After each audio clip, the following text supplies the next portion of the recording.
ሰላም ጤና ይስጥልኝ ክቡራትና ክቡራን አድማጮቻችን እንደምን ዋላችሁልን። በተወዳጁ ጣቢያችን ብስራት ኤፍኤም 101.1 ማክሰኞ ከ8 ሰዓት እስከ 10 ሰዓት ከእናንተ ጋር በተዋጣላቸው ሬዲዮ ዶክመንተሪዎች፣ ዜናዎችና ትንታኔዎች ቆይታ የሚያደርገውን ትሪቡንን ጀምረናል። የሽፋፊ ሰከንዶች ዋጋ፣ ኮከቦች ህይወቱ ጣውር ተሞክሮ፣ የጽሁፎችን አቅም፣ የስፖርትን ከማሸነፍ መሸነፍ የዘለለ ትርጉም በትሪቡን የተሟላ ፕሮግራም ተከታተሉ። በሁሉም አማራጮች በሬዲዮ፣ በዩቲዩብ ገጻችን፣ በፌስቡክ በምናቀርባቸው ጽሁፎቻችን፣ በሁሉም አማራጮቻችን አብረን እንቀጥል እንላለን። ዛሬም የተለያዩ ርዕሰ ጉዳዮችን በስፋት እንመለከታለን። በዓለም የክለቦች ሻምፒዮና አስደናቂ የተባሉ ሁለት ውጤቶችን ትናንት ተመለከትን። በተለይ ከምድቡ ሁሉንም ጨዋታዎች አሸንፎ 13 ጎሎችን አስቆጥሮ ምናልባትም የፊፋ የመጀመሪያውን የዓለም ክለቦች ሻምፒዮና 32 ክለቦች የተሳተፉበትን ማለት ነው ለማንሳት ሰፊ ድል የነበረ የፔፕ ጓርዲዮላ ቡድን ፍጹም ባልተጠበቀ ሁኔታ በሳውዲ ፕሮ ሊጉ አል ሂላል 4-3 ተሸንፎ ከውድድሩ ተሰናብቷል። አሁን ይህን የሳውዲ ፕሮ ሊግ ማክበር አለባቸው ሲሉ አሸናፊ ተጫዋቾች ሐሳባቸውን ገልጸዋል። የፔፕ ጓርዲዮላ ቡድን በአጠቃላይ ብዙ ሲወደስ የነበረ ቡድን እንደነበር ይታወቃል። ትናንት ፍጹም ባልተጠበቀበት ጨዋታ ላይ ከውድድሩ ተሰናብቷል። ከዛ ውጪ ኢንተር ሚላን በብራዚሉ ፓልሜራስ ተሸንፎ 2-0 በሆነ ውጤት ተሸንፎ እንደዚሁ ተሰናብቷል። ለኢንተር አመቱ ብዙ ጥሩ የሆነ አመት አይደለም። በቻምፒየንስ ሊግ 5-0 በፔዥ ተሸነፉ።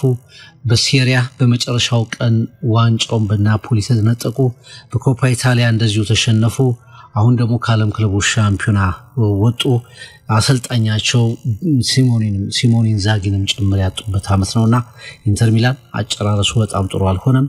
ከዓለም ክለቦች ሻምፒዮና ተሰናብቷል። የቡድኑ አምበል ላውታሮ ማርቲኔዝ ወይ በደንብ ተጫዋቱ ተፋለሙ አለዚያ ደግሞ ልቀቁ ሲል አንዳንድ የክለቡን አጋሮቹን ጭምር የወቀሰበትን ነገር ተመልክተናል። የዓለም ክለቦች ሻምፒዮና ቀደም ሲል በተደጋጋሚ በትሪቡን ስፖርት ፕሮግራማችን ላይም አንስተናል። በተለይ ስፖንሰር ገበያን ተኮር በማድረግ ከስፖርቱ ወሳኝ የሚባለውን ደጋፊውን ስሜት ባለመያዝ እንዲሁም ደግሞ የተጫዋቾችን የአሰልጣኞችን አብዛኞቹን አስተያየቶች ባለመቀበል በተጀመረው ውድድር ላይ ብዙ ክፍተቶች ይታያሉ። አንደኛው የሜዳ ባዶ መሆን፣ የስኬጁል ጉዳይ፣ የሜዳው ሜዳዎች የመስተንግዶ ሜዳዎች ምቹ አለመሆንና የአየር ንብረት የመሳሰሉት ነገሮች ጭምር ተደርበው የሚዲያውም ደግሞ ፍላጎት አብዛኞቹ ደግሞ በተለይ በአውሮፓ በላቲን አሜሪካና በአፍሪካ የሚገኙ ሰፊ እግር ኳስ ተመልካቾች ለውድድሩ ትኩረት አለመስጠታቸው በርካታ ወቀሳ እንዲሰነዘርበት አድርጎ ነበር። ትልቁ ስኬት ተደርጎ እየተነሳ የሚገኘው ምናልባት ክለቦቹ በከፍተኛ ሁኔታ በፋይናንስ ራሳቸውን መጥቀም የሚችሉበት ከተሳትፎ እስከ አሸናፊ ክለቦች ድረስ ከፍተኛ ሽልማት ማግኘት የሚቻላቸውና አንዳንድ ክለቦች ደግሞ የፕሪሲዝን ዝግጅት እዛው ማድረግ የመቻል አማራጮች ጭምር አዳዲስ ተጫዋቾቻቸውን በጨዋታዎች ጭምር መፈተን የሚችሉበት እድል እንደ ትልቅ አጋጣሚ ተቆጥሯል። በአብዛኛው ግን የተተቸ ውድድር ነው። አሁን እየተመለከትናቸው ያሉ አንዳንድ አስደናቂ ውጤቶች ደግሞ በተለይ በተለያዩ አህጉራት የበለጠ ትኩረት እንዲሰጥ ሊያደርጉ የሚችሉ ሆነው ይገኛሉ። ሶስቱም የብራዚል ክለቦች አልፈው ነበር። ቦታፎጎ ተሸንፎ ወጥቷል። በጥሎ ማለፉ ላይ ተሸንፎ ወጥቷል። ከዛ ውጪ ፓልሜራስ ትናንት እንደዚሁ አሸንፎ መሄድ ችሏል። ከዚህ አንጻር የትልልቅ የአውሮፓ ክለቦች መውደቅ፣ የተለያዩ አህጉራት ክለቦች ማሸነፍ ምናልባት በየአህጉሩ ያሉትን ደጋፊዎች እንደገና ወደ ውድድሩ የመጨረሻ ጊዜ መቃረብ ላይ ከፍተኛ ተመልካች እንዲያገኝ እድል ሊሰጥ ይችላል የሚል ተስፋ ተሰንዝሯል። ለማንኛውም በዓለም ክለቦች ሻምፒዮን አስደናቂ የተባሉትን ሁለት ጨዋታዎች እንመለከታለን። ባየር ሚኒክ ወደ ተከታዩ ዙር ማለፉን አረጋግጧል። አጠቃላይ በዚህ ውድድር ላይ የተወሰኑ ቆይታዎችን እናደርጋለን። ኢንተር ሚያሚ በሊዮኔል ሜሲ መሪነት ቢፋለምም በፔዥ 4-0 ተሸንፎ ተሰናብቷል። ዝላታን ኢብራሂሞቪች ሜሲ ከሐውልቶች ጋር ነው የሚጫወተው ሲል ተናግሯል። ብቻውን ነው በዛ ቡድን ውስጥ የነበረው የሚል ሐሳቡን ሰንዝሯል። በአጠቃላይ በዓለም ክለቦች ሻምፒዮና ላይ የተወሰኑ ነጥቦችን እናነሳለን። ዝውውር ወቅታዊ የጭምጭምታዎች ብዙ እየተነገረባቸው ያሉ ተጫዋቾች የተፈጸሙና የተጠናቀቁ የተጫዋቾች የዝውውር ሂደቶችን በተመለከተም እንደዚሁ ሰፋ አድርገን ነጥቦችን እናነሳለን። ቼልሲ ዣኦ ፔድሮን ከብራይተን አስፈርሟል። እንግዲህ የቼልሲ ተጫዋች ማስፈረም ጉዳይ መቼ ነው የሚቆመው የሚል ጥያቄ እንዲነሳ ያደረገ ነው። እውነት ዣኦ ፔድሮ ያስፈልገዋል ወይ የሚሉ ጥያቄዎች ሲነሱ ነበር። ለማንኛውም ግን ይህንን ወሳኝ ብራዚላዊ ተጫዋች በ9 ቁጥር ቦታ ላይ ማሬስካና ቼልሲ አግኝቷል። ከ50-60 ሚሊዮን ፓውንድ አካባቢ ወጪ ሆኖበት ከብራይተን የወሰዱት ሌላ ተጫዋች ሆኗል። ከዚህ በፊት ሌሎች ተጫዋቾችንም በብዛት አሰልጣኝ ግራም ፖተርን ጨምሮ እንደ ሞይሰስ ካይሴዶ አይነት ተጫዋቾችን ጨምሮ ብዙ ተጫዋቾችን ከዚህ ክለብ ቼልሲዎች ሲያገኙ ነበር። አሁንም ሌላኛውን ወሳኝ ተጫዋች ዣኦ ፔድሮን ከብራይተን አስፈርሟል። ቼልሲ ተጫዋቾችን ማስፈረም የሚያቆመው መቼ ነው እንላለን። ጂሚ ጊተንስን ከዶርትመንድ አስፈርሟል። እንደሚታወቀው አሁንም ደግሞ ከተለያዩ ተጫዋቾች ጋር ስማቸው አብሮ ይነሳል። እንደ መሐመድ ቁዱስ አይነት ተጫዋቾችን ከዌስትሃም ለማስፈረም ፍላጎት እንዳላቸው መረጃዎች እየወጡ ነው። እንደሚታወቀው ቼልሲ ከዚህ ቀደም በ30 ሚሊዮን ፓውንድ በዚሁ የዝውውር ወቅት ላይ በ9 ቁጥር ቦታ ላይ መጫወት የሚችለውን ሊያም ዴላፕን አስፈርሟል። በክለቦች ሻምፒዮና ላይ ጎል እስከ ማስቆጠር የደረሰ ነው። 1 ጎል አስቆጥሯል። አሲስት ሲያደርግም ተመልክተነዋል እና በትክክል ጥሩ ዝውውር ነው ተብሎ ሲገለጽ የነበረ ነበር። ከዛ ውጪ ወጣቶቹን ማማዱ ሳር እንዲሁም ደግሞ ዳሪዮ ኢሱጎን በ18 እና በ12 ሚሊዮን ፓውንድ አካባቢ አስፈርሟል። ጂሚ ጊተንስ እንደገና ደግሞ ዣኦ ፔድሮን በቀጣይነት አስፈርሟል። የሚመልሳቸው ተጫዋቾች አሉ ወደ በቋሚነት እንደ ጄደን ሳንቾ አይነት ተጫዋቾችን ያሰናብታል። እንደ ማርከስ ፔትሌኒ፣ ቤሸር ሃምፍሪንስ የመሳሰሉ ተጫዋቾችንም እንደዚሁ ይሸኛል። ከዛ ውጪ ደግሞ በውሰት የሰጣቸው ተጫዋቾች እንደገና የሚመለሱ ወይም ደግሞ በውሰት እንደገና መልሶ የሚሰጣቸው እንደ አክሲል ዲሳሲ ይህን ተጫዋች አስቶን ቪላ አልፈልገውም ብሏል።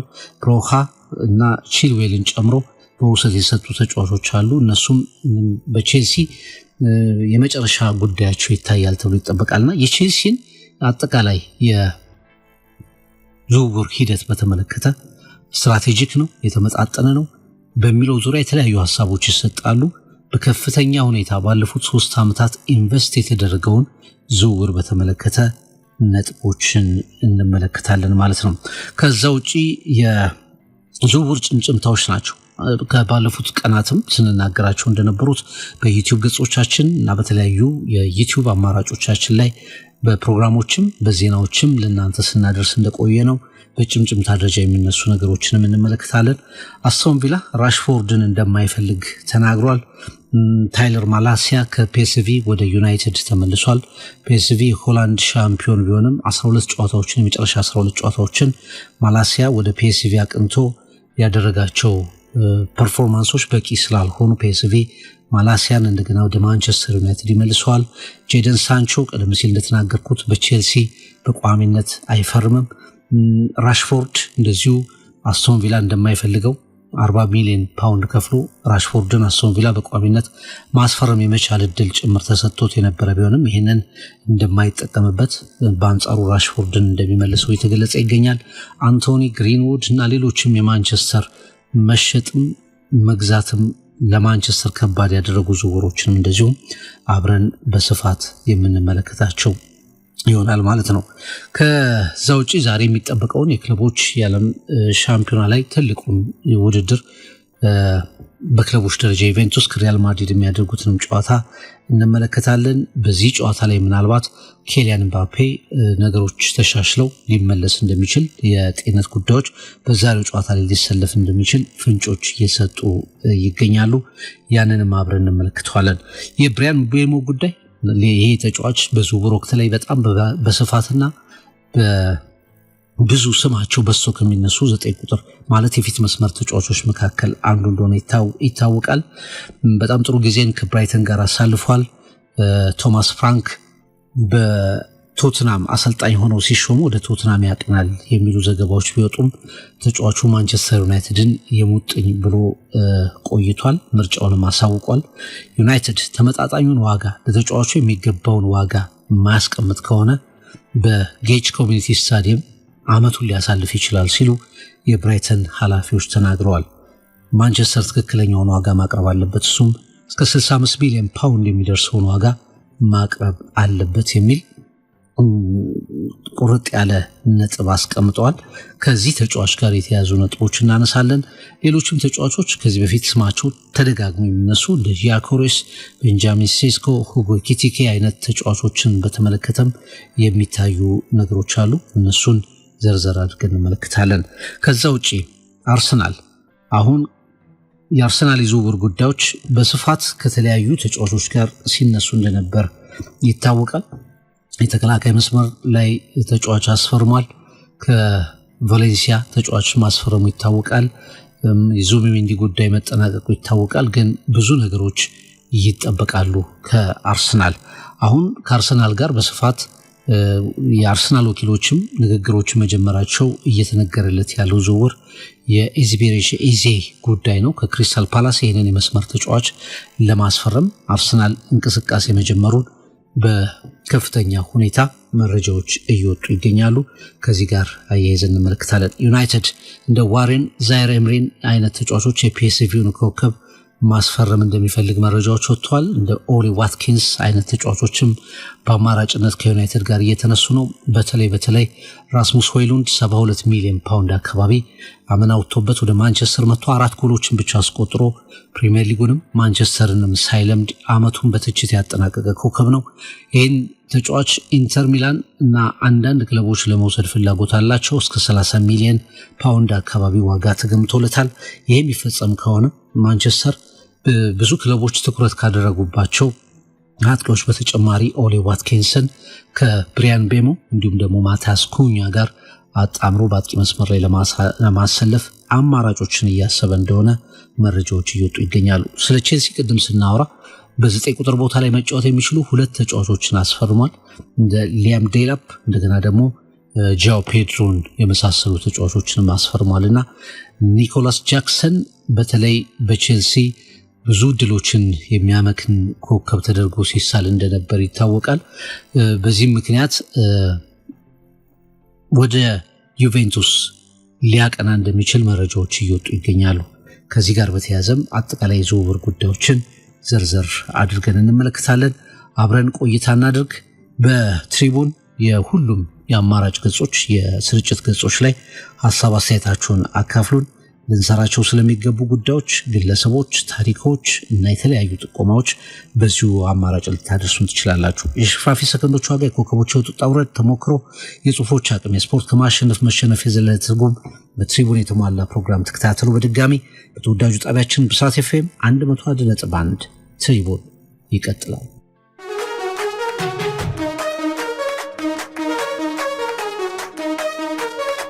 ኤፍሬም በቅድሚያ እንደምንዋልክ። በመግቢያ ላይ ብዙ ተንደርድር ያለው ኤፍሬም አንደኛው የዓለም ክለቦች ሻምፒዮና ነው። በዚህ ብዙ በተተቸው ውድድር ውስጥ 2 አስደናቂ ውጤቶችን ተመለከተን። የምድብ ጨዋታዎች ላይ አውሮፓ ስታተሷን አሳይታለች የሚሉ አስተያየቶች እየተመለከተን ነበር።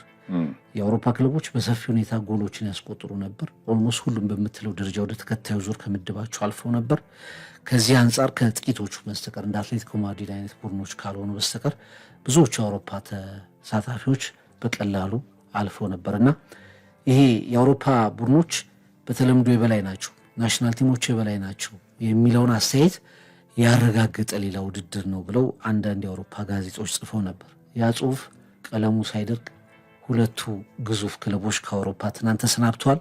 በሳውዲው አልሂላል ማንቸስተር ሲቲ፣ እንዲሁም ደግሞ በብራዚሉ ፓልሜራስ ኢንተር ሚላን ከውድድሩ ተሰናብተዋል። ከዓለም ክለቦች ሻምፒዮናን ጀምረና ወደ ውድድር እንደርደር። እግር ኳስ በጣም ተወዳጅ የሆነበት አንዱ ምክንያት ይሄ ነው። ፍቅር የማይገመቱ ነገሮች ይመጣሉ። አንዳንድ የተገመቱ ነገሮችም ደግሞ ሳይሆኑ ይቀራሉ። ግምቶቹ ሁሉ ለሲሳኩ አይስተዋልም። መግቢያ ላይ አሪፍ የጠቀስከው የዝላታን ሐሳብ ለኔ ያስማማኛል። ኢንተር ሚያሚ አንድ ሜሲ ከ10 ሐውልቶች ጋር ሜዳ ላይ አንድ ሜሲ ከ10 የሚያሚ ጡረተኞች ጋር ይህ አይነት ሆኖ ፔዤ ያለበት ፐርፎርማንስ ይታወቃል። በጣም ክላሲክ ቡድን ነው። የአሜሪካ ሜዳዎች በተለይ ኳስ ከማንጠር አንጻር እንደ ጥንቸል ነው በቃ የሚነጣው ኳስ ብሎ ኤኔሪክ ተችቶት ነበረ። የእኛን አላየ ብየዋለሁ። እኔ ጠዋት ላይ አንድ ዲስፓች ስም ብዬ ትንሽ ጽፌ ነበረ ባለን ጊዜ ትሪቡን ስፖርት ፔጃችን ላይ። የክለቦች ወርልድ ካፕ ፍቅር ከፋይናንስ አንጻር በጣም ተጠቃሚነት ለሁሉም ክለቦች አለው።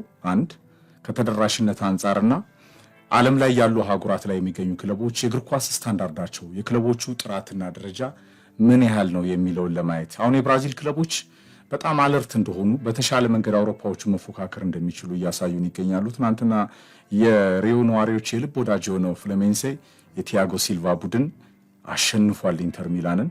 ኢንተር ሚላን ላሚን ያማልን የተገደራደረ በጣም በቻምፒየንስ ሊግ እስከ ፍጻሜ የተጓዘ መጨረሻው ባያምርም በፔዤ ተረምርሞ በጣም ጥሩ ከሚባሉ የአውሮፓ ጠንካራ ቡድኖች መካከል በፒያቼንዛው ጋኔን ይሉታል አሁን ወደ ሳውዲ አረቢያ አቅንቷል።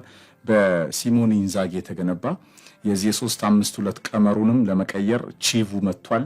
በክለብ ወርልድ ካፕ ራሱን አሟሙቋል። ግን ላውታሮ ማርቲኔዝ እንደተናገረው ነው በኢንተር ልክ እንጫወት አለበለዚያ ክለቡን ልቀቁ ብሏልና ምናልባት ኢንተር ሚላን ትናንትና የተሸነፈበትን መንገድ ስታይ የብራዚሉ ክለብ እንደሚገባው ጨዋታውን የተቆጣጠረበት ጌም ማኔጅመንቱ መጨረሻ ላይ እንደገና ሁለተኛውን ጎል ያስቆጠሩበት መንገድና ጨዋታውን የገደሉበት መንገድ ብራዚሎች በጣም የተሻለ አቅም እንዳላቸው ከአውሮፓዎቹ እንደሚፎካከሩ ማሳያ ነው። ሰሜን አሜሪካ፣ ካናዳ፣ አሜሪካ ክለብ የለም ሲጀመርም ፍቅር ንግድ ነው እዛ ያለው። ሜሲ የሚሄደው ለዛ ነው። በተለይ በሜሲ ብራንድ የአሜሪካ እግር ኳስን ለማስተዋወቅ ነው። ይሄ ባህል ይሄ ትራዲሽን ከኤዲሰን አራንቶስ ዶና ሳሚንቶ ፔሌ አንስቶ የነበረ ነው። ትልልቅ ኮከቦች ወደ ጡረታ ዘመናቸው ሲደርሱ ወደ አሜሪካ ያቀናሉ። የአሜሪካን ሮድማፕ ኳታሮች ተከትለዋል። ህንድ ሞክራለች፣ ቻይና ሞክራለች። አሁን ሳውዲ አረቢያ በተሻለ መንገድ በተሻለ ጥራት አምጥተዋለች። ትናንት ለሊላ የነበረው የሲቲና የአልሂላል ጨዋታ በአሜሪካ በኳታር በህንድ በቻይና መንገድ አይደለም። የሳውዲ ክለቦች ቅኝት ምስጋና ለማዲየራው ፈርጥ ሲአር7 ይግባና መጋረጃውን ቀደደ። አሁን 2 ዓመት ለሳውዲ አረቢያ እግር ኳስ ስለፈጠረው ከፍተኛ መነቃቃት ሌላ ሪኒዋል ተሰጥቶታል። ሮናልዶ የገልፉን ምድር የመሐመድ ሰልማን ሀገርን ምድር ከረገጠ በኋላ ከሮናልዶ የተሻለ ጎል ያስቆጠረ ተጫዋች ሳውዲ አረቢያ ላይ አልተገኘም እስካሁን ፍቅር ከአውሮፓ የሚመጡትም ጭምር በጣም ጠንካራ በነ ኩሊባሊ የሚመራ በጣም አለርት ቡድን ነው አልሂላል። ሪያል ማድሪድን እንዴት እንዳንገላታ እናስታውሳለን። በምድብ መርሃ ግብር ማንቸስተር ሲቲን ተናንቆ አሸንፏል። የዚህ ቡድን ግን ሱፐርስታር የነበረው ፍቅር ያሲን ቦኖ ነው። የሞሮካዊ ግብ ጠባቂ ይሄ ሞሮካዊ ግብ ጠባቂ ዘ ስፓይደርማን አለርት ነበረ። በጣም አለርት ነበር። ለኔ እንደ አዲሱ አጋራችን ዲሰንት ጥንቅቅ ያለ ኮንክሪት ነበር ያልሂላል ዘብ። ትናንትና የጎሉ ዘብ አለርት ነበር። በየትኛውም መንገድ ዘወል ብለውታል። ግድግዳው አለርቱ ወይም በስፖንሰርሺፕ ቋንቋ የዲሰንት ኮንክሪት በለው ጥንቅቅ ያለ ኮንክሪት ነበር ያሲን ቦኖ። የሞሮካዊ ስፔንን ስጥል በኳታር ዓለም ዋንጫ ላይ ምን እንደሰራ አይተናል። በሲቪያ የነበረውን ተደናቂ ፐርፎርማንስ በአንዳሉሺያኑ ክለብ እናውቀዋለን። ከዛ ማግስት ወደ ሳውዲ አረቢያ ካቀና በኋላ ከሲቲ 14 ኦን ታርጌት ሙከራዎች 14 ኦን ታርጌት 10ሩ ኦልሞስት ጎል ጋር የደረሱ ሙከራዎችን እንደ ስፓይደርማን ሆኖ ነበር ያመሸው። የሳውዲ ክለብ ፉክክር ሳውዲ በተለይ እግር ኳስ ክለብ ዋና ደረጃዋ ሮናልዶ የተናገረው ከዓለማችን ቶፕ 5 ሊጎች መካከል አንዱ ነው። አሁን ፕሪሚየር ሊግ፣ ከዛ ላሊጋ፣ ሴሪያ፣ ቡንደስሊጋ ምናልባት ፍሬንች ሊጓን ካላችሁ ቀጥሎ ወይም ፍሬንች ሊጓንን ካወጣችሁ ሱፐር ሊግ የማን ነው የሳውዲ አረቢያ የዚህ ፕሮ ሊግ የሚሉት 5ኛ ደረጃ ላይ እንደሚገኝ ሲአር7 ተናግሮ ነበረ። ከፍ ያለ ስታንዳርድ ላይ እንደሚገኝ አንዱ ማሳያ ነው። አልሂላል ፍቅር ታሪክ ሰርቷል። ማንቸስተር ሲቲን ዘርሮ ፍሉሚኔንሴ እንደዚሁ የብራዚሉ ክለብ ኢንተር ሚላንን ዘርሮ ታሪክ ሰርቷል። በዛሬ መርሃ ግብር አሮጊቷ ከሪያል ማድሪድ ይጫወታሉ። አሮጊቷ ጁቬንቱስ ኦልድ ሌዲስ በጣም የሚጠበቅ ጨዋታ ነው። ነገ ዶርትሙንድ ማለዳ ላይ በለው ከካናዳ ሞንቴሪ ጨዋታውን ያከናውናል። ኃላፊዎቹ ወደ ላስት 8 ይገባሉ ማለት ነው። ምናልባት በላስት ሌት በሩብ ፍጻሜ ማለት ነው። ፍሉሚኔንሴ ከአልሂላል ይጫወታል። ሁለቱ ትናንትና ኢንተርና ሲቲን የገነደሱ ክለቦች ይገናኛሉ። ባየር ሙኒክ ከፔዤ ይፋለማል ፍቅር ይህም ጨዋታ በጉጉት ይጠበቃል። በላስት 16 የሀገሩ ክለብ ቦታፎጎን ያሸነፈው ፓልሜራስ እንደዚሁ ከቼልሲ ይፋለማል። ቼልሲ 2 ሰዓት አርፎ የተጀመረ ጨዋታ እንደገና ገብቶ ነው ከአሜሪካ ከባድ ሙቀትና በጣም ይህ ንፋስ የቀላቀለ አየር ጋር በተያያዘ ቤኔፊካን ያሸነፈው። ከቼልሲ ይጫወታል ፓልሜራስ። የማድሪድ እና የጁቪ አሸናፊ ደግሞ ከዶርትሙንድና ሞንቴሪ አሸናፊ ይጫወታሉ። የሲቲ መውደቅ እንደገና የኢንተር ሚላን መውደቅ ቅድም በጠቀስከው መንገድ ነው። በጣም ልዩነት አለ ብለው ያወሩ ሰዎች በ24 ሰዓት ውስጥ ዲፍረንሱ በጣም እንዳልሆነ ለዚህ ምስክር ደግሞ የብራዚል ክለቦችና የሳውዲ አረቢያ እግር ኳስ መነቃቃት ነው። ትክክል። የቅድም እንደውም ፓልሜራስ ነው ስጠቅስ የነበረው መግቢያ ላይ ያው ፓልሜራስ ሌላውን የብራዚል ቡድን ቦታፎጎን አሸንፎ ብራዚሎች በቀላሉ ነው ያለፉት። አርጀንቲና ክለቦች በጊዜ የተሰናበቱ፣ የአፍሪካ ክለቦች ብዙ አልተሳካላቸውም። ከሰንዳውንስ ማስታወሻ መልካም ማስታወሻ ብዙ አልተሳካላቸውም። ከዶርትመንድ ጋር በተለይ ሰንዳውንስ ያደረገው ጨዋታ በጣም ጥሩ ነበር። አንደኛው ይሄ የክለቦች ውድድር ከአውሮፓ፣ ከሳውዝ አሜሪካ፣ ከኤዥያ፣ ከዚህ ከሰሜን አሜሪካና ከኦሺኒያ ክለቦችን ሲያመጣ የተሰጋው ስጋት መጀመሪያ አካባቢ ታይቶ ነበር። የኦክላንድ የኦሺኒያው ተወካይ 10 ጎሎች አካባቢ ሲገቡበት 6 ጎል ስናይ 4 ጎል ስንመለከት ይሄ ውክልናው የውድድር ጥራት አያመጣም የሚሉ ሀሳቦች ሲሰነዘሩ ነበር እና የመናቅ ውድድሩን የመናቅ ነገሮች ነበሩ። አንደኛው ነጥብ ያንን የሚሸረሽሩት እንዲህ አይነት ውድድሮች እንዲህ አይነት ተፋላሚዎች ከሌሎች አህጉራቶች ላይ ስትመለከት ነው። ቅድም ስታወራው ነበር በምድብ ጨዋታ ካየኋቸው ጨዋታዎች አንዱ የማድሪድና የአልሂላል ጨዋታ ነበር። ማድሪድ በታምር የተረፈው እዛ ውስጥ ያለው ነገር ምንድነው የተጫዋቾች ኢንዲቪጁዋል ኳሊቲ ነው ማድሪድን ያተረፈው እንጂ በህብረት በጥንካሬ በእርግጥ አልሂላል ውስጥ ከፍተኛ ልምድ ያላቸው በጣም ተሰጥኦ ያላቸው በአውሮፓ ራሳቸውን ያሳዩ ኮከቦች አሉ፣ ግን እንደ ቡድን የሚጫወቱ ነበሩ። አሁንም ውድድሩ ላይ ብዙ የሚቀሩ ነገሮች አሉ። እውነተኛው የዓለም ሻምፒዮን ይሆናል ክለቡ ብለህ እንዳታስብ በውድድሩ ልክ ማለት ነው። ከቻምፒየንስ ሊግ ከኮፓ ሊበርታዶርስ የተሻለ ግምት የሚሰጠው ውድድር ሆኖ አልተገኘም ስንመለከተው። ግን እንዲህ አይነት ሰርፕራይዝ የሚያደርጉ ውጤቶች ሲመጡ በተለይ እስከ ግማሽ ፍጻሜ እስከ ፍጻሜ መድረስ ነገር ከተመለከተ ቀስ እያለ በተለይ በሳውዝ አሜሪካ፣ በአፍሪካ፣ በኤዥያ እንዲህ አይነት ቡድኖች የሚመጡ ከሆነ ትኩረቱን መሳብ ይችላል የሚሉ ሀሳቦች፣ ተስፋዎች እንዲነሱ ያደረገ ውጤት ነበር። ማንቸስተር ሲቲ በሁሉም ምድቦች ጨዋታዎች ላይ አሸናፊ ሆኖ የተመለከትነው ነው። ባየኋቸው 1-2 ጨዋታዎች እንደውም አዳዲስ ተጫዋቾቹ ጭምር በጣም ውህደት ውስጥ ያሉ የሚመስሉ ለፕሪሚየር ሊጉ አስፈሪ ጭምር የሆነ ቡድን ሆኖ ተመልክቼዋለሁ። ስህተቶቹን በአብዛኛው የቀረፈ ቡድን ከፕሪሚየር ሊጉ አንጻር የቀረፈ ቡድን ኢነርጂ ያለው አማራጮች ያሉት ቡድን መስሎ በዚህ የክለቦች ሻምፒዮና ላይ ተመልክተነው ነበር።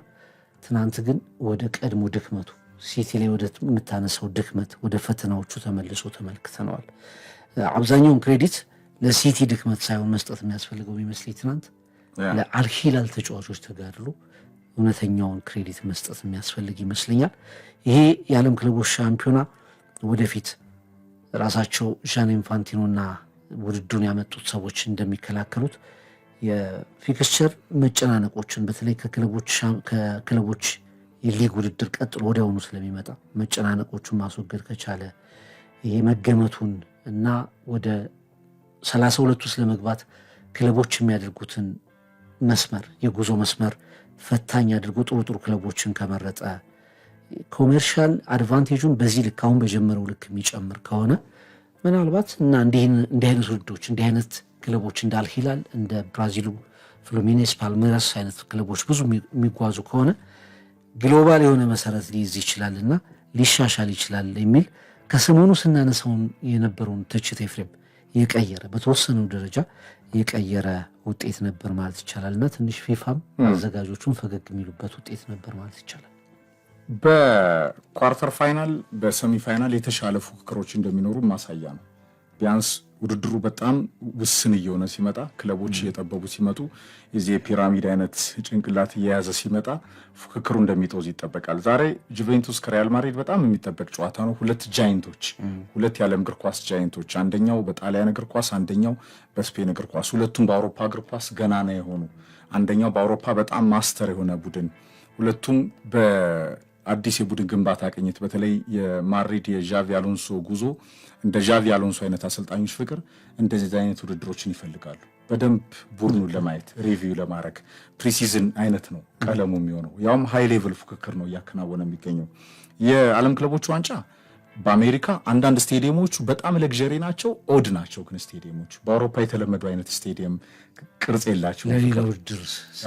ለዚህ ለአሜሪካ ፉትቦል ይሄ ሶከር ለሚሉት ለአሜሪካ ፉትቦል እንደገና ለተለያዩ የዚህ ራግቢ ጨምሮ ብዙ አይነት ውድድሮች መግቢያዎቹ ታናሎቹ በጣም ልጥጥ ያሉ ናቸው፣ ለግዠሪ ሆነውና ታውቃቸዋለህ። አሜሪካ ላይ እንደዚህ አይነት ስቴዲየሞች፣ የአውሮፓ ስቴዲየሞች እግር ኳስ በጣም ያደገበት አህጉር ስለሆነ ፍቅር በጣም ይታወቃሉ። ቀለማቸውም ብሮድካስቲንግ ፊፋ ስለከፈለ ገንዘብ ስላለው ብሮድካስቲንግ እስከ ጥግ ነው። አሁንም ተመልካቾች አንዳንድ ስቴዲየሞች ፉል ይሆናሉ፣ አንዳንድ ጨዋታዎች ባዶ ይሆናሉ።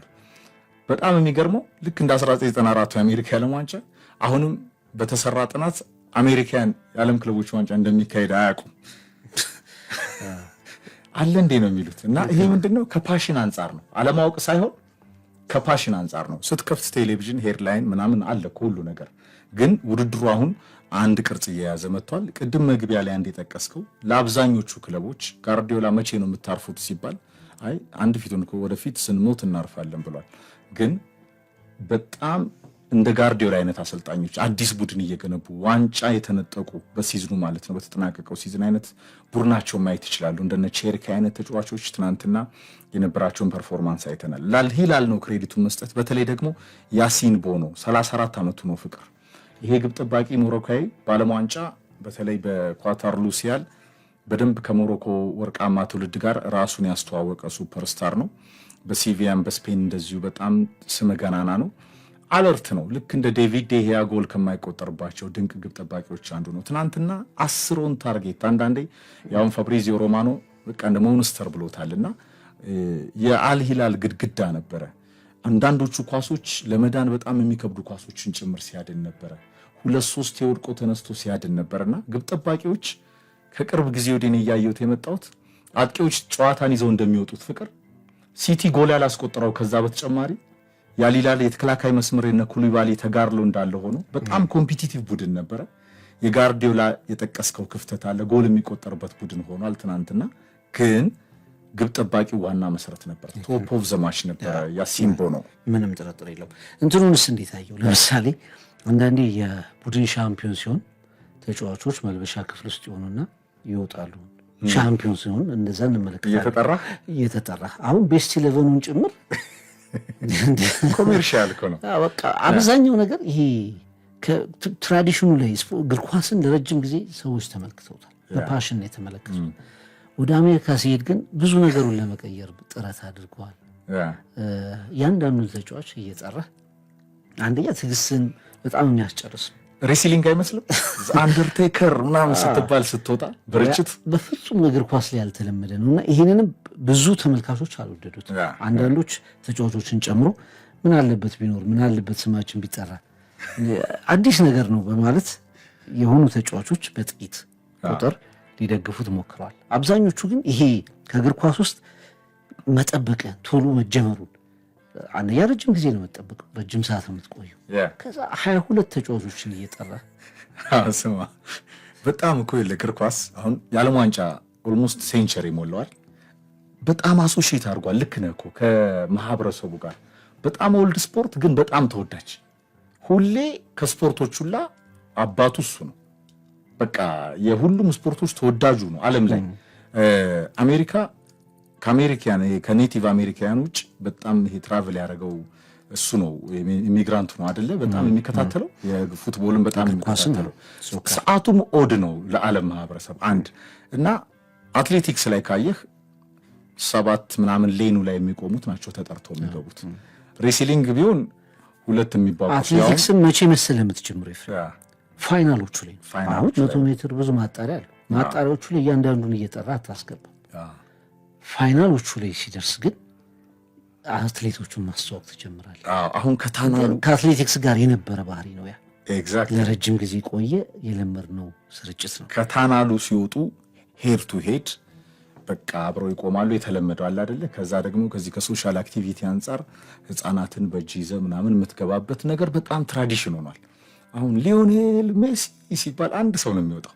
22 ተጫዋች እንዴት ይጠራል? እና ትንሽ ለእኔም ኦድ ነው ግን ገና የዓለም ዋንጫው ላይ ሊሞከር ይችላል። እኔም በጣም አንዱ እሱ ነው ሊያነሳልህ የፈለኩት ለዛውም ተጫዋቾችን እግር ኳስንም ጭምር አያውቅም ብለህ በምትጠረጥረው ማህበረሰብ ውስጥ ከሜሲ ውጪ ለኢንተር ሚያሚ የሚጫወቱ ተጫዋቾችን ማወቁን የምትጠራጠረው 10 ሐውልቶች እና ቡስኬትና ሱዋሬዝ አንዳንዴ እግር ኳስ ላይ አሁን በተለይ ዣን ኢንፋንቲኖ ከመጡ ብዙ እግር ኳስን መቀየር በደንብ መቀየር የሚል እኔን የጀመርኩት የሚል የፊፋ እንቅስቃሴ በስፋት ያለ ይመስላል። የዓለም ዋንጫ ተሳታፊዎች 48 የዓለም ክለቦች ተሳታፊዎች ከ732 እንደውም ሳውዲ አረቢያ የምታዘጋጀው ውድድር 64 ሁሉ እንዲሆን ጥያቄ ቀርቦ 2034 በኋላ ውድቅ እንዲሆን ተደረገ። ይፍሬም 48 ሀገር የዓለም እንግዲህ 1/4ኛው ሀገር በሙሉ ወደ ዓለም ዋንጫ ይሄዳል ማለት ነው። ማህበር ነው። አንዳንድ ጊዜ ካልተሰበረ ለምን ትጠግነዋለህ ነው። ካልተሰበረ ለምን ትጠግነዋለህ? በቃ የሚወደዱ ቅልል ያሉ ህጎች አሉት እግር ኳስ እና ኦድ ነው 12 በዚህ 11 በዛ 11 ተጫዋቾችን በካሜራ ፊት የሚወስደው ጊዜ አለ። ብቻ ብዙ በተመልካቾች ሌላ አነጋጋሪ የነበረው ነገር ስርጭቱ ነው። ለምን እንዲህ አይነት ስርጭቶች ውስጥ ገቡ? ለምን የዳኞቹም ጭምር አለ አይደል? ዳኞች ውሳኔውን የሚናገሩበት ቫር ተመልክተው አድሬስ የሚያደርጉበት ነገር አለ። አንዳንድ ነገሮቹ ጥሩ የሆኑ ምናልባትም ወደ ዓለም ዋንጫው ሲመጡ ጥሩ ሊሆኑ የሚችሉ የቫር ቆይታ፣ የውሳኔ ቆይታ፣ ኮሚኒኬሽን የተሻሻሉ ነገሮችን ተመልክተናል። ብዙ ነገሮች ግን በኢንፋንቲኖና አንዳንድ ሀሳብ አመንጮች መካከል የሚነሱ ሀሳቦች የእግር ኳስን ተወዳጅነት አጠቃላይ ከዚህ ውድድር ጀምረ ማለት ነው ውድድሩን ከመፍጠር ጀምሮ እግር ኳስ ላይ ሌላ ፈተና ሌላ ጫና የሚያሳዱ አንፖፕላር የሆኑ ውሳኔዎችና ድርጊቶች ግን እየበዙ ነው። የአሜሪካ እግር ኳስ ለማነቃቃት ብዙ ስራዎች እየተሰሩ ይገኛሉ። እነ ቤካምን መውሰድ ከነ ፔሌ በኋላ ሌጀንዶችን የመውሰድ ሜሲም ሄዷል። አሁን ቤካም ኢንተር ሚያሚ ባለቤት ነው። በሜሲ ኳሊቲ አሁን በቅርቡ ነው 38ቱን ያከበረው ፍቅር እና ሌሎቹ ተጫዋቾች ሮናልዶ ሉዊስ ናዛሪዮ ዴሊማ የተናገረው ነው። ወዴት ነው በአግባቡ እንኳን ፓስ ማድረግ የማይችሉ በጣም ብሎ ወቅሷቸዋል። ጆርዲ አልባ፣ ቡስኬት እና ሱዋሬዝ ነጥል አውጣና ከሜሲ ጋር ፍቅር ከዚህ ከአውሮፓ በጣም የዓለም እግር ኳስን ተቆጣጥሮ ሄዱ ሌጀንዶች ናቸው። የአሜሪካ ፉትቦል ላይ የተገኙ ሪሶርሶች ግን በጣም ብዙዎቹ ኳሶች አሁን ኮሜንተሪ ምን ስታይ ሜጀር ሊግ ሶከር ድምቅ ያለ ነው። በቃ ይሄ ኮሜርሻል ነገሩ ነው በጣም የሚበዛው። የአሜሪካ ቢሊዮነሮች ወደ አውሮፓ ፉትቦል ሲመጡ እንደ ቦሆሊ አይነት አክት ላይ ሮማን ያልተሳካው እኮ በማንቸስተር ዩናይትድ የሚገኙ አሜሪካን ግሌዘሮች እንዴት ዩናይትድን መቀለጃ እንዳደረጉት ማሳየው ሁሉ ነገር ከኮሜርሻል ጋር የተያዘ ነው። የእግር ኳስ ሎያሊቲው ከዚህ ከተመልካች ካለው ፓሽን ጋር በዜሮ እየተባዛ የመጣበት ወቅት ነውና አሁን እኮ እንደውም ላይ አቋርጠን ነበር። አሁን የአሜሪካ ትልቅ ውድድር እኮ ሱፐር ቦል ነበር አይደል? ፍጻሜው ፋይናሉ አሁን አይተህ ከሆነ 15 ደቂቃ እንትኗ ላይ ማይክል ጃክሰን ነው የጀመረው። በጣም ሰማይ የሰቀለው ማይክል ጃክሰን ነው። ከዛ በኋላ ትልልቅ ኢቨንቶችን አይተናል። አሁን ከሱፐር ቦሉ ጌም በላይ ያቺ 15 ደቂቃ ኮንሰርቷ መነጋገሪያ እየሆነች መጣች። የዓለም ዋንጫ ፍጻሜ ላይ እንዳይሞክሩት ሾዊዝ ነው የሚፈልገው የአሜሪካ ተመልካች። ባስኬትም ስትሄድ ከዛ በካሜራ ኦዲየንሱን የመያዝ ነገር በጣም እንደዚህ አይነት ነገር ይወዳል። እግር ኳስ ደግሞ ለዛ አይነት ነገር እኔ ተፈጥሮ የሆነ ሪያክሽን ካልሆነ በስተቀር እግር ኳስ ላይ የአሜሪካን አይነት ሾዊዝ ብታመጣ ያን ያህል ተወዳጅና ተቀባይነት ይኖረዋል ብዬ አላምንም። እኔ ይሄ ነገር እንዲኖረው የተፈለገ ይመስላል። የዓለም ክለቦች ሻምፒዮን እንትን ነው የኮሜርሻል መሆኑ ነው ዋናው የሚያስማማው እሱ ነውና አይ ላቭ አሜሪካ ያው የሆሊውድ ተጽዕኖ አለ አይደል? ያ የኮሜዲው ያላዲን ፊልም እንደዛ ነው። ኦድ ነገሮችን በጣም የሞና ይሄ በጣም ሾውቢዝ የማድረግ አሁን ኮንሰርቶች መሀል ላይ ኢቨንቶችን የመክተት ስርጭቱንና የአሜሪካንን ይሄ በመቶ ሚሊዮኖች የሚቆጠር ተመልካች ለማግኘት አሜሪካንን ለመሳብ እንደዚህ አይነት አስተሳሰቦች ያስፈልጋሉ የሚል እምነት አለ። ግን እግር ኳስ የተለመደበት ቅኝት አውሮፓውያን የተቆጣጠሩበት መንገድና ሎያሊቲ ደግሞ ሌላ መልክ አለው።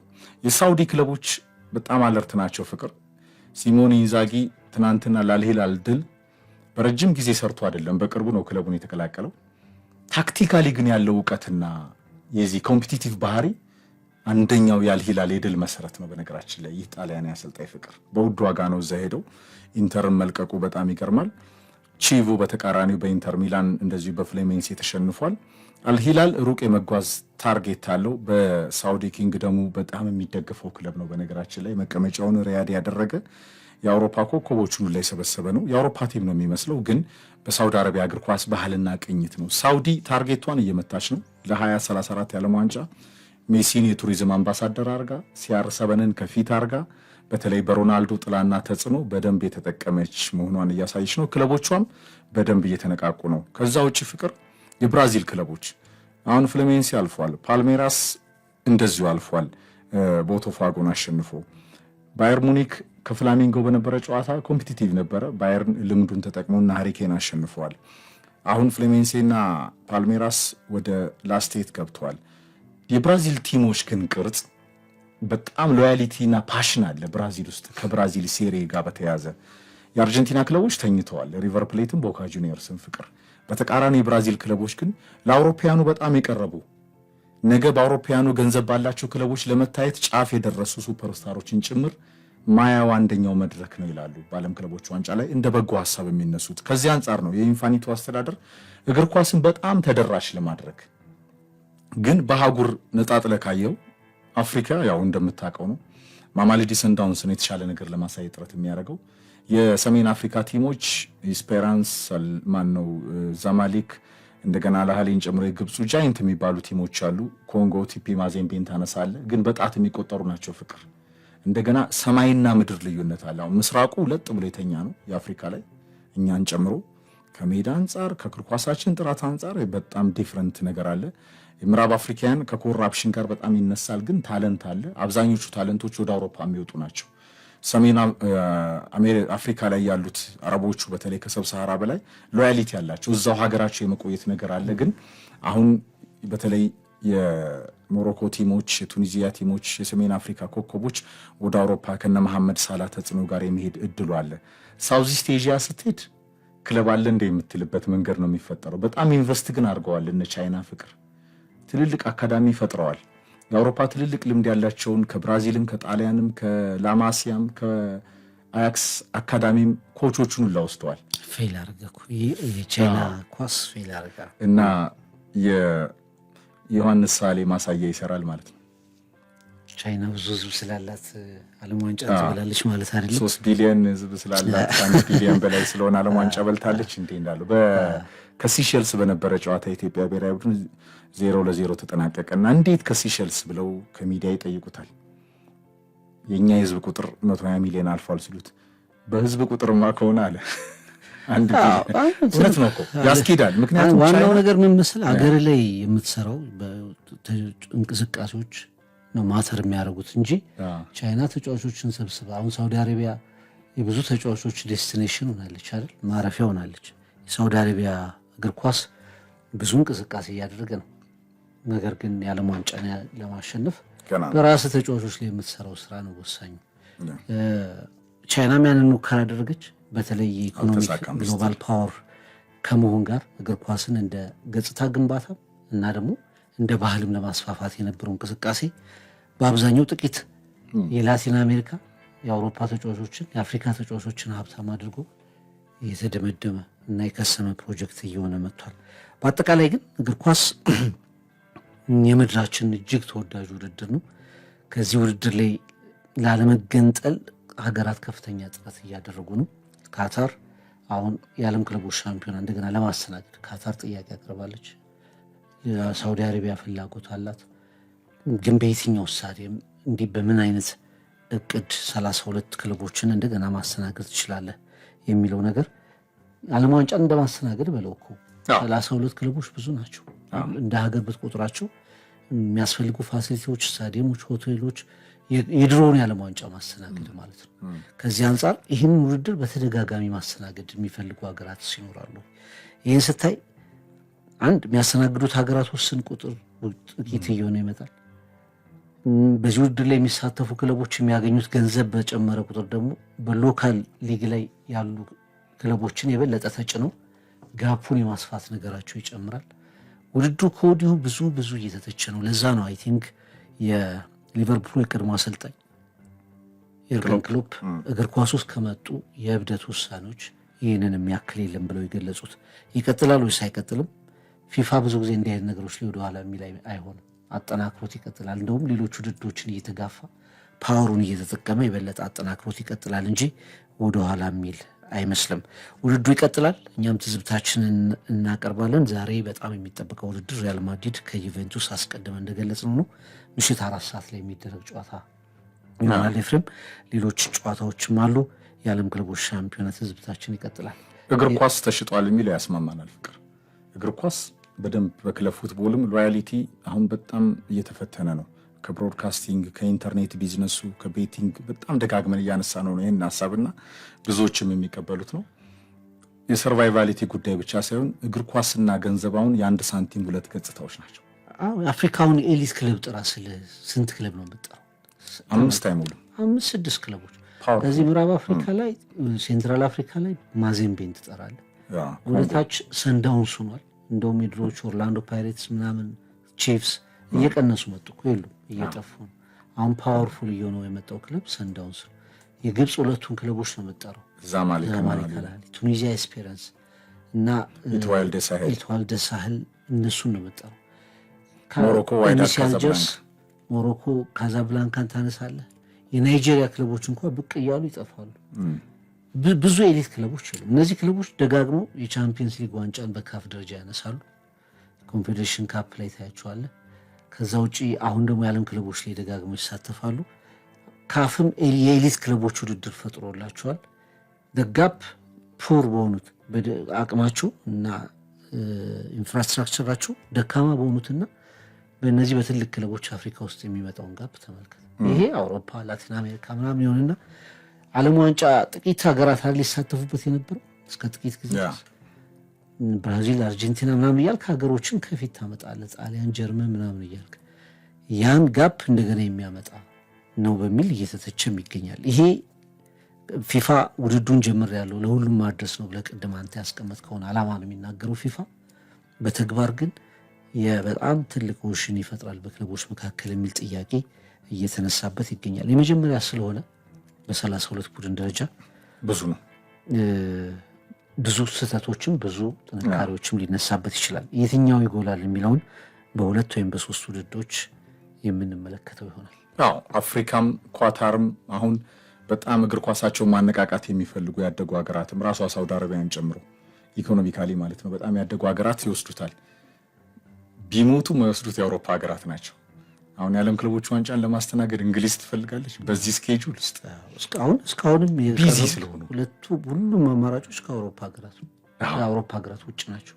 ምክንያቱም አውሮፓዎቹ ኦልሬዲ ተቆጣጥሮታል። ፍቅር ታለንትም አለ። እንትኑን ይሄ ፓስወርዱም እጃቸው ላይ ነው የሚገኘው። የእግር ኳስ ተወዳጅነት በተለይ እንግሊዞቹ ፍቅር እግር ኳስን የሰቀሉት እነሱ ናቸው ማለት በተወዳጅነት በብሮድካስቲንግ ደዌይ በዘገባዎቻቸው የሚዲያው ሀያል ተጽዕኖን በደንብ አምጥተውታል። ለምሳሌ ፕሪሚየር ሊግና ላሊጋ ስታይ ይለያያል አይደል? ስርጭቱም ሴሪያም ስታይ እንደዛው ነው። ሴሪያ እና ሌሎች የአውሮፓ ሀገሮች ፍሬንች ሊግ ዋን ጨምሮ ፖርቹጋል ሱፐር ሊግ ብትል ሌሎቹ ኤሊት የሚባሉ ሊጎች ታለንት ነው የምታገኘው። አሁን እኮ በፕሪሚየር ሊጉ ወርደህ 100 ሚሊዮን ፓውንድ ይዘህ ነው የምትወርደው። ስትመጣ 100 ሚሊዮን ፓውንድ ተሸልመ ነው የምትመጣው። ቻምፒየንስ ሊግ ሌቭል ነው። 38 ሳምንቱ በጣም ይጠበቃል።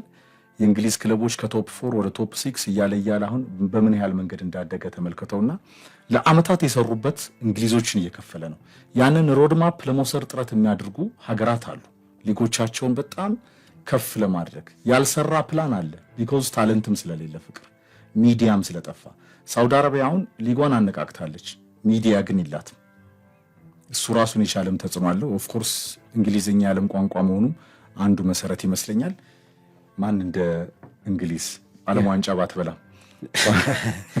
1966 ላይ ቢበሉ የመጨረሻውም የመጀመሪያው ወሬ አንደኛም ስለሆነ ዋንጫ። ለማንኛውም በዓለም ክለቦች ሻምፒዮና እዚህ እናቁመው፣ ወደ ተጫዋቾች ዝውውር እንለፍ። ትልቁ ዜና የዣው ፔድሮ ከብራይተን ወደ ቼልሲ የማምራት ጉዳይ ነው። ቅድም በመግቢያ ላይ ሰምተሃል ኤፍሬም። ቼልሲ መቼ ነው ጊተንስን ጨርሷል። የጊተንስን ዝውውር ጨርሷል። ግብ ጠባቂ ማይክ ሜኛን ከሚላን ያመጣል ተብሎ ይጠበቃል። የመሐመድ ቅዱስን ዝውውር ከቶትናም ጋር እየተናነቀ ይገኛል። ምናልባትም ዝውውሩን ለመፈጸም የሚችሉበት እድል ይኖራቸዋል እየተባለ ተገምቷል። ቼልሲ ዝውውሩን የሚያቆሙ መቼ ነው? ቡድን መስራት የሚጀምረው መቼ ነው? ዣኦ ፔድሮ ሲያስፈልገው ነበር ወይ? ዴላፕ 9 ቁጥር ተጫዋች መሆን ይችላል። ማነው ሴኔጋላዊ አጥቂ ኒኮላስ ጃክሰን አለ፣ ሌሎችም አማራጮች አሉና ዣኦ ፔድሮን አምጥቷል። በተለይ ጃክሰን የማይወጣ ከሆነ ለቼልሲ ያስፈልግ ነበር ወይ የሚሉ ትችቶችም እየመጡበት ነው። በአንድ በኩል ግን የተጫዋቹን የብራዚላዊውን የ23 ዓመት ኮከብ ኳሊቲ በመመልከት ማሬስካና ቼልሲ ጥሩ ዝውውር ፈጽሟል የሚል ሀሳብ ተሰንዝሯል። እና ከቼልሲ እንጀምርና ዝውውሮች እንመልከት። ብራይተን የቼልሲ ቢ ቡድን ማለት ነው። ደግሞ የሚከፍላቸው ዋጋ ጥሩ ነው። ለቼልሲ ተግቶ የሚሰራ ቲም ይመስላል ብራይተን። ፍቅር አንድ ሁለተኛ እንደጠቀስከው ነው። ቼልሲ ቡድን የሚሰራው መቼ ነው? ኦፍኮርስ ማሬስካ በዚህ ሲዝን ጥሩ ቅኝት አስይዞታል ቡድኑን። ግን አሁን ቼልሲ ሳይሆን ሁሉ አማራጭ ቼልሲ ነው። ሁሉንም ተጫዋቾች የሚያምረው ቼልሲ ነው። በሌሎች ተቀናቃኞቹ ደረጃ ስታይ በብዛት ተጫዋቾችን ይወስዳል። ምን ያህል ይሰራሉ ጊዜ የሚፈታቸው ጉዳይ ነው። ዝውውሩ ግን ከጃኦ ፔድሮ ኳሊቲ አንጻር በጣም ሌላ ትልቅ ተጫዋች ነው። ልክ በካሲዶ ሌቭል ካሲዶ ቦታቸው የተለያየ ሚና ቢኖራቸውን ፍቅር በጣም ሃይ ኳሊቲ ከሚባሉ ተጫዋቾች በብዙ ቡድኖች ጃኦ ፔድሮ ክፍተት ሊሞላ የሚችል ቼልሲ ቤት ግን ተደርቦ ለፉክክሩ የተቀረበ ይመስለኛል። ለኔ ቼልሲ ታርጌቱ በየትኛውም መንገድ ፕሪሚየር ሊጉን ማሸነፍና ይሄ በሮማን አብራሞቪች ዘመን የቀረውን የምዕራብ ለንደን የብሉ ኢዝ ዘ ከለር ክብርን መመለስ ነው። ወደ ምዕራብ ለንደን ስታንፎርድ ብሪጅ የተፈለገው ምን ያህል ይሰራል? ተጫዋቾች በበዙ ቁጥርም ለአሰልጣኞች መከራ ይሆናል።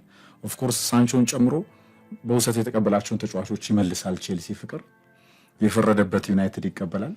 አሁን ዩናይትድ እኮ ኦማር ብራዳ ሰርፕራይዝ አለ ጠብቁ ትልቅ ተጫዋች እያሉ ነው።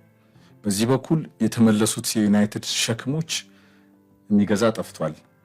አሁን ራሽፎርድን ስጠቅሰው ነበረ። ቪላ እንኳን ጠገበ። 40 ሚሊዮን ያማቸዋል እንዲህ ያለ ቪላ ለምን መሰለ? ማንም አይፈልጋቸውም የዩናይትድ ተጫዋቾች አይደለም ሌሎች ክለቦች፣ ዩናይትድም እኮ አይፈልጋቸው። ፈርዶበት ግን አስፈርሞ ደሞዛቸው 300,000 375,000 እንደ አንደኛ ተጫዋች ለክለቡም ጣጣ ሆኗል። ክለቡም ደፍሮ እንዳይገዛ ፋይናንሻል ፌር ፕሌይ ይዘዋል። ፍቅር ማንቸስተር ዩናይትድ ቤት ያለ ፌዝ በቃ በጣም እኔ ስለሚያስቀኝ ነው። እና 6 ወራት ሌላ ቦታ ቆይተው የተመለሱ ተጫዋቾችን የሚወስድ ጠፋ በደሞዛቸው ምክንያት። ዩናይትድ የማይፈልጋቸው ሌሎች ክለቦች የማይፈልጓቸው። ቪላ በ40 ሚሊዮን ፓውንድ በጣም ጥሩ ነው የተንቀሳቀሰው። በኢቫሉዌሽን ቢሆን በግምገማ ቢሆን ባለፉት 3-4 ወራት ራሺ በኖረው ሚና በዩናይምሬ ቡድን ውስጥ እኮ መፈረም ነበረበት አይደል? ሳንቾ በነበረው ሚና ኮንፈረንስ ሊግ ፋይናል ላይ ጭምር እኮ ጎል አስቆጥሯል። ማን ይፈልገዋል? እዛው ክፈሏቸው እያሉ ነው የሚመልሷቸው። እና ዩናይትድ በብዙ አጣብቂኝ ውስጥ ያለ ክለብ ሆኖ የሜቤሞንም ዝውውር መፈጸም ስቲል አልቻለም። ፍቅር ዋጋው እያደገ መጥቷል። ብሬንትፎርድ መሀል ላይ ቶተናም በቶማስ ፍራንክ አማካኝነት እየበጠበጠ ነው። ቼልሲ ግን የፈለገውን ተጫዋች ያስፈርማል። ይሄ ምን ያመጣለታል ወደፊት የሚለው ራሱን የቻለ ትልቅ ጥያቄ ነው ለኔ። ፍቅር ቼልሲ እንደው 20 እና ከዛ በላይ የሚያስቆጥር ጎል አስቆጣሪ ስቲል የለው። በአጥቂ ደረጃ እንደ ፓልመር አይነት ተጫዋቾች ኦሲሜንን ካላመጣ ተመልክተናል። እንደ ዲዲር ድሮግባ አይነት አጥቂ በቼልሲ በቃ አልተመለከትንም። በአይስ ኮሚና አለው። ስለዚህ ሊያም ዲላፕን አመጥቷል። ገና ከኢፕስዊች ያመጣው ተጫዋች ነው። በ9 ቁጥር ቦታ መጫወት ይችላል። ጥሩ ተጫዋች ነው። ወርልድ ካፕ ላይም ስንመለከተው ጃክሰን ታታሪ ነው፣ ግን ለማመን የሚከብድ እድል የሚስት ምንድነው መሬትን በድንጋይ የሚስት አይነት ተጫዋች ነው። ጥቁሩ ዳርዊን ኑኔዝ አንድ ኳስ በተለይ አይተዋል። ያኛው በነጩ ነው፣ ያኛው በጥቁሩ ነው። ሁለቱም ነው ኮንሰፕት እንደልባቸው። የዚህኛው ይገርማል። ነርቨስ ነው፣ ያለቁ ኳሶችን ያመክናል። እና ቼልሲ ቢያንስ 3-4 የማጥቃት መስመር ላይ ያሉ ተጫዋቾችን እንደ ዣኦ ፔድሮን ጨምረ በጣም ጥሩ ተጫዋች ነው። በብራይተን ሊንክ አፕ ፕሌዩ፣ ንቃቱ፣ ቦክስ ውስጥ ያለው አስጨናቂነቱ በጣም ጥሩ ተጫዋች ነው። እሱን ጨምረህ የፊት መስመሩ ላይ እንግዲህ በተወራው ልክ እንደ ማርቲኔዝ፣ ላውታሮ ማርቲኔዝ፣ እንደ ኦሲሜን ወይ ደግሞ ያኮሬስ አይነት ጎል የማግባት ሪከርድ ባይኖራቸውም ግን እነዚህ 3 ተጫዋቾች ማቆየት ከቻለ ጃክሰንን ማቆየት ከቻለ ማለት ነው በእነዚህ በ3 ተጫዋቾች የግብ መጠኑን ማግኘት የሚችልበት እድል ያለ ይመስላል። ምክንያቱም ያስፈልገው ነበር። ድሎች በጣም ይመክኑ ነበር። አንዱ የተቸገረበትም ኤሪያ እሱ ስለነበር ግን ትልቁ ችግር ምንድነው? አሁንም ብዙ ፍሬንች ተጫዋቾች አሉት በየቦታው ላይ ብዙ ተጫዋቾች አሉት የማታሰልፋቸው። አንዳንዴ ሲገቡ ብቻ ይሄም አለ እንዲህ ብለህ የምታነሳቸው ተጫዋቾች አሉ። እነሱን የማጥራት ልክ እንደ ማንቸስተር ሁሉ የሚመለሱም ተጫዋቾች አሉት ከውሰት እንደ ቺልዌል ዲሳስ አይነት ተጫዋቾችም አሉት። እነሱ ላይ እንዴት ተወስናለህ የሚለው እና ደግሞ አምና ያጠናቀቀበት ቦታ በጣም ጥሩ የሚባል ቦታ ነው። የቻምፒየንስ ሊግ ስፖርትን አረጋግጧል። የኮንፈረንስ ሊግ ዋንጫን ወስዷል። ማሬስካ በተሰጣቸው አጭር ጊዜ ውስጥ ትክክለኛውን ታርጌት ይዟል። ቀጣዩ ጉዞ ደግሞ ቼልሲን ወደሚገባው ክብር የማምጣት ጉዳይ ይሆናል። ለዚህ 2-3 ተጨማሪ ዝውውሮችን ማድረጋቸው ገና የሚቀር አይመስልም። ራይት ዊንግ እንዲሁ በተለይ ደግሞ በማርክ ጉሂን አብረው ይፈልጋሉ። ከክሪስታል ፓላስ ከአርሰናል እና ከሊቨርፑል እና ማንቸስተር ጋር ይፎካከራሉ። የሚያስቧቸውን ተጫዋቾች ከግምት ስታስገባ ይሄ ማስተዳደር እንዳያቅተህም ጭምር ማኔጅመንቱ እንዳያቅተህም ጭምር የሚያደርግ ስብስብ እንዳይሆን የሚል ስጋት ነው እንጂ የቼልሲን ጉዞ ጥሩ ነው ብለህ ማስቀመጥ ይችላል። ማንቸስተር ቅድም ያስቀመጥከው 4 ጎል ያገባው ሆይሉንድ በፕሪሚየር ሊግ 71 ጊዜ ግን ተጋፍቷል። በአመቱ 72 ሚሊዮን ፓውንድ ነው የወጣበት። 71 ሚሊዮን ስታሲክስ አላውቀውም፣ ግን 72 ሚሊዮን ፓውንድ አካባቢ ነው የወጣበት። አሁን ማንቸስተር እሱን ለመሸጥ እያስቀመጠው ያለው ዋጋ 30 ሚሊዮን። ኢማጂን ኪሳራ፣ ትልቅ ኪሳራ። ከዛ ውጭ ሁሉም ተጫዋቾች እየተመለሱ ነው። ማላሲያ ከፒኤስቪ ሻምፒዮን ሆኗል። ሶሻል ሚዲያ ላይ በእኔ ድምፅ አላየም ምን የሚል ከአውሮፕላኑ የሆኑ አህዮች ሲወርዱ ማንቸስተር ዩናይትድ በጃንዋሪ የለቀቃቸውን ተቀበለ ሲል የኔ ድምፅን ቆርጠው በዛላ ዶንኪዎች ይወርዳል። አሁን ረሽፎርድ 4 ጎል አስቆጥሯል። ቪላ 7 አሲስት አድርጓል። 17 ጨዋታዎች ላይ ተሰልፏል። ጥሩ ይመስል ነበር፣ ግን ቪላ ኮንሲስተንሲውን የገመተው ራሽፎርድ ምን አይነት ተጫዋች ነበር በማንቸስተር የሚለውን ነገር የተመለከተ ይመስለኛል። ሪስክ መውሰድ አልፈልግም። 40 ሚሊዮን ፓውንድ ብዙ ነው አለ ራሽፎርድ። ብዙ ነው አለ ራሽፎርድ። ያሳዝናል። ራሱ ተጫዋቹ ክለብ 27 ዓመቱ እኮ ነው። ማላሲያ ከፒኤስቪ ተሰናበተ። ሻምፒዮን በሆነ ቡድን ውስጥ ቦታ አልነበረው። ሳንቾ በቼልሲ የማይፈልግ ሆኗል። የአንቶኒ ጉዳይ አይታወቅም። አንቶኒ ምናልባት ዋጋውም እሱ ትክክል ከሆነና የደሞዝ ጉዳዮች የሚያስማሙ ከሆነ ምናልባት ቋሚ ሊሆን ይችላል። ግሪንውድ ከማንቸስተር የተለቀቁ ተጫዋቾች ሜሰን ግሪንውድ ነው ማርሴይ በክለቡ እንዲቀጥል ፍላጎት ያለውና ብዙዎቹ ራስ ምታት ሆነው የሚመጡ ናቸው እና እንዳስቀመጥከው ደግሞ ካልሸጥክ መግዛት ከባድ ነው። እንደገና ይሄ ብቻ አይደለም። አሌሃንድሮ ጋርናቾን ጨምሮ በአሞሪም የማይፈለጉ ተጫዋቾች ደግሞ ዩናይትድ ተጨማሪ እስከ ዩሮፓ ሊግ ፋይናል ሳንማኒስ ድረስ የነበሩ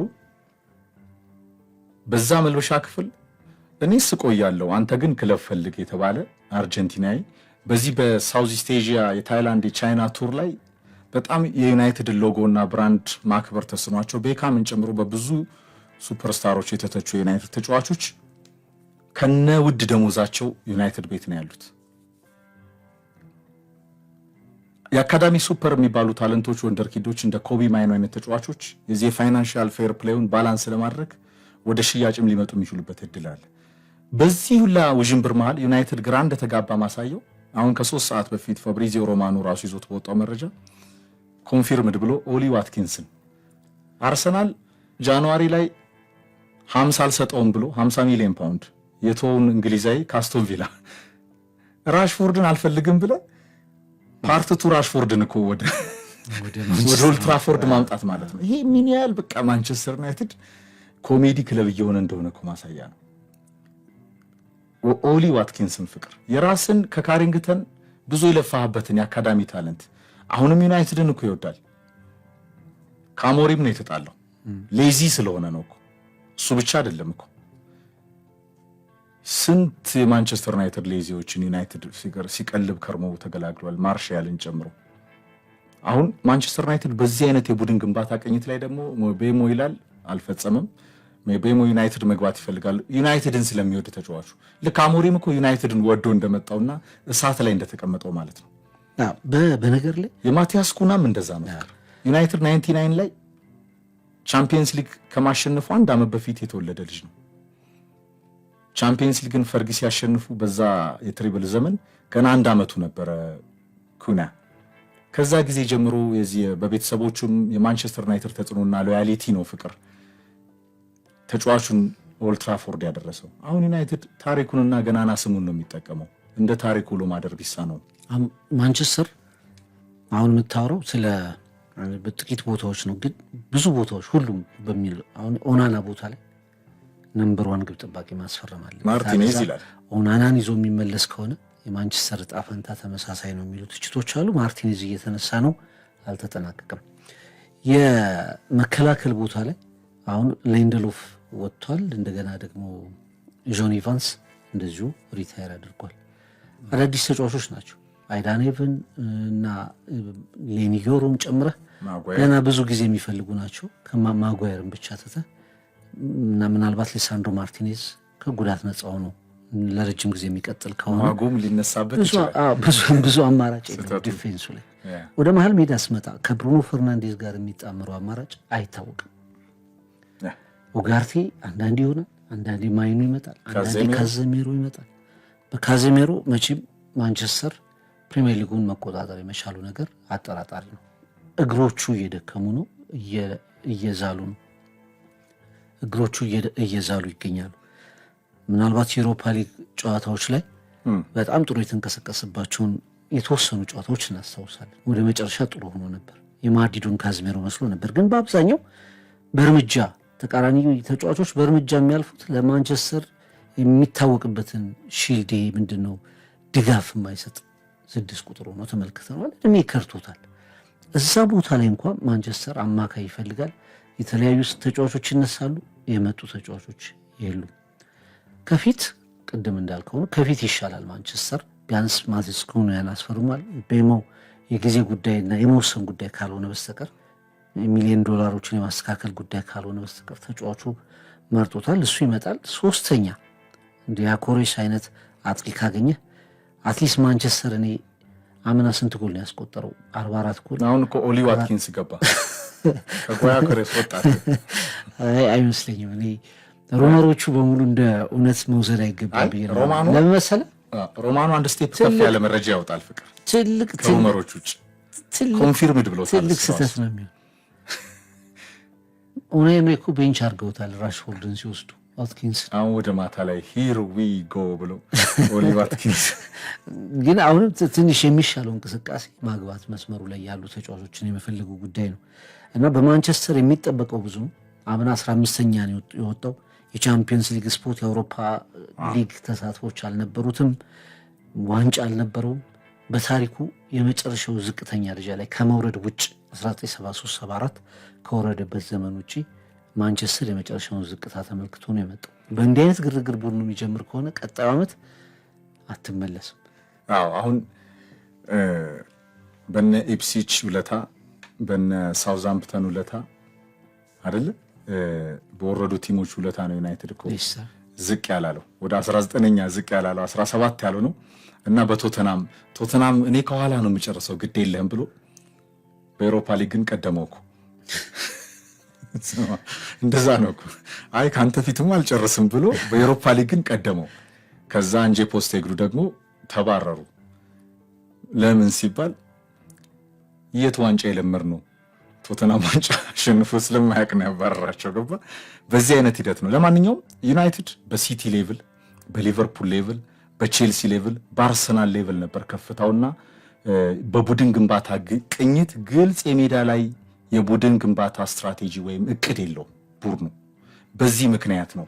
ምክንያቱም የትናንትና ስህተቱ የሚያሳድደው ክለብ ስለሆነ ለመወሰን የሚቸገር በጣም ነጋዴ በሆኑ ባለሀብቶች ተጠፍሮ የተያዘ ተሸንፎ ማትራፊ እግር ኳስ ተሽጧል ሲባል አንዱ ማሳያው ዩናይትድ ነው። ፍቅር በእንዲህ አይነት ሩመሮች ውስጥ እየዋለለ የሚገኝ በጣም በፍጥነት ግልጽ የሆነ የሜዳ ላይ የውጤት እቅድ አስቀምጦ ግልጽ የሆነ የቡድን ግንባታ እቅድ አስቀምጦ መንቀሳቀስ የነበረበት ክለብ ማንቸስተር ዩናይትድ ነው። ከቀውሱ አንጻር እንደጠቀስከው ከውጤት ማጣቱ አንጻር አምና እኮ ፍቅር አምና ያቺ ኤፍኤ ካፕን እኔ ጨብራርቱ ነው የምላት ቴናግ አሸንፈው የራክትሊፍ አስተዳደር ግልጽ የሜዳ ላይ ውጤት እቅድ እኮ አስቀምጦ ነበረ። ትንሽ ተወዛገበና ቴናግን 2 ዓመት አስፈረመ።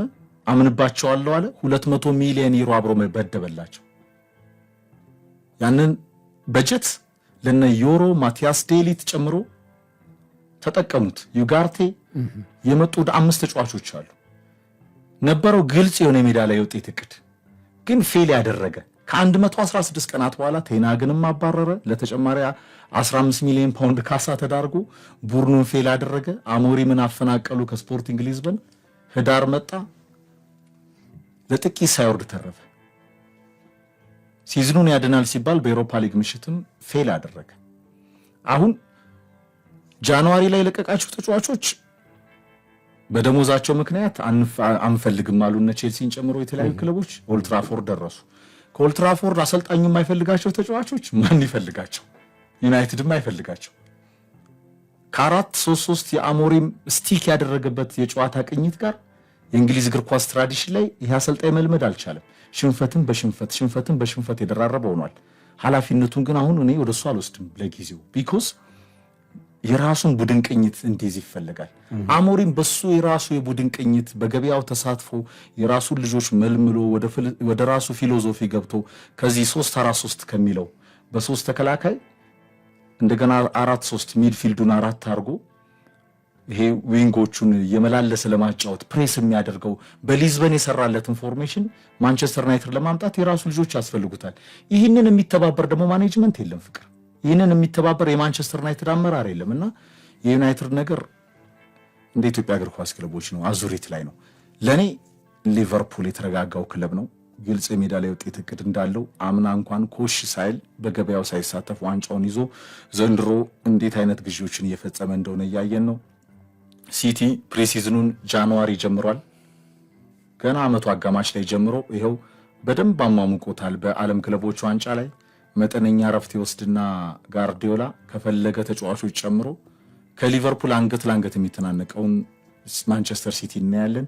ቼልሲ ሁሉ አማረሽ ነው፣ ግን ምስጋና ለማሬስካ የበለጠ አንድ ስቴፕ ያደገ ነገር ያሳያል። ዘንድሮም ተሳክቶለታል። ለኔ ቶፕ 4 ገብቷል።